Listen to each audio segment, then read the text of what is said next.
Okay, so we're going to talk about parallel lines that are cut by a transversal. And so remember that parallel lines are lines that never touch no matter how far you extend them. There's a couple of ways that a problem will tell you that the lines are parallel. One is if you see the lowercase letters on the side, so for example, L and M, you'll see somewhere in the problem that L is parallel to M. So this is the symbol for parallel, okay? If you don't see that, another way that they'll tell you that the lines are parallel is you'll see arrows or triangles basically in the middle of the line, not at the ends, okay? And so sometimes there's one arrow, sometimes there's two. So you'll see even this with this, okay? It's just a way to distinguish between which lines are parallel to each other and whatnot. There are problems where you'll see lines like this and then lines like this, and so they put one arrow for those two and then maybe two for these two because it's talking about two different sets of parallel lines, okay? But that's all that means. Okay, so a transversal is a line that cuts through the two lines. Okay, so this is a transversal.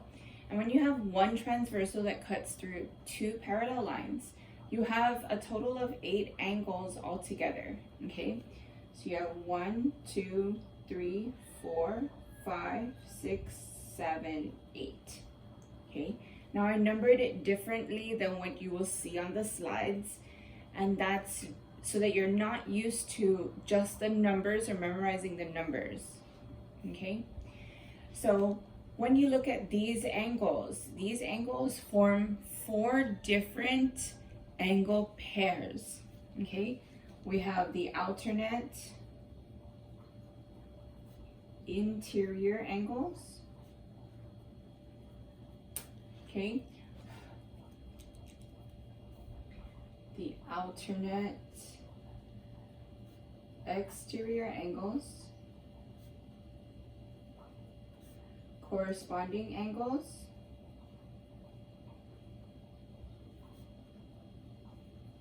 and consecutive interior.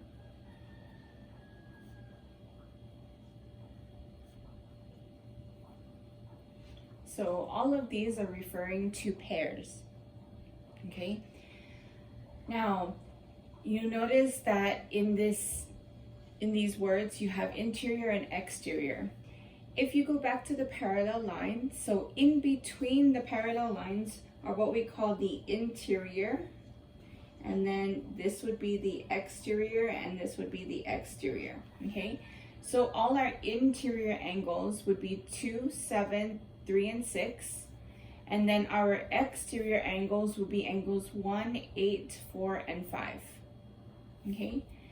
When we talk about alternate interior angles, alternate, to alternate is to switch, right?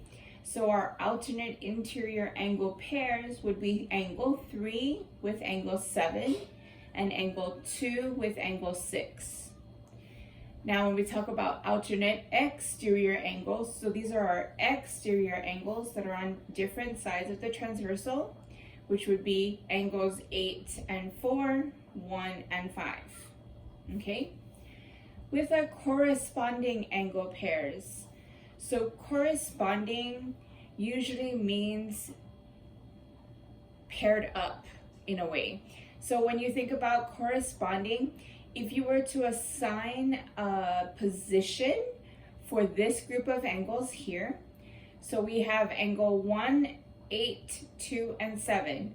And within the group, I can say angle 1 is top left, angle 8 is the top right angle, angle 7 is bottom right, and angle 2 is bottom left.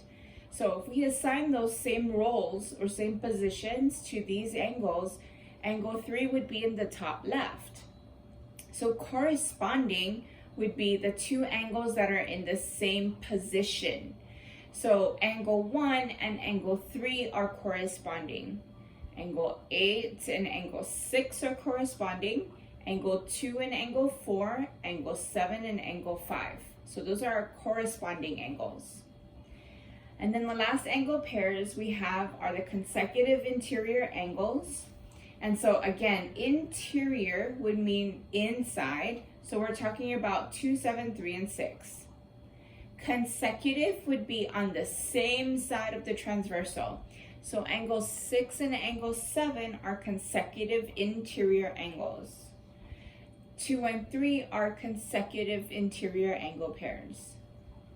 Okay, so one of the reasons you need to know how to identify these is because whenever you have parallel lines cut by a transversal and you have your 8 angles that are formed, then the alternate interior angles, alternate exterior angles, and corresponding angles are congruent angles. So again, congruent means that they have the same measure.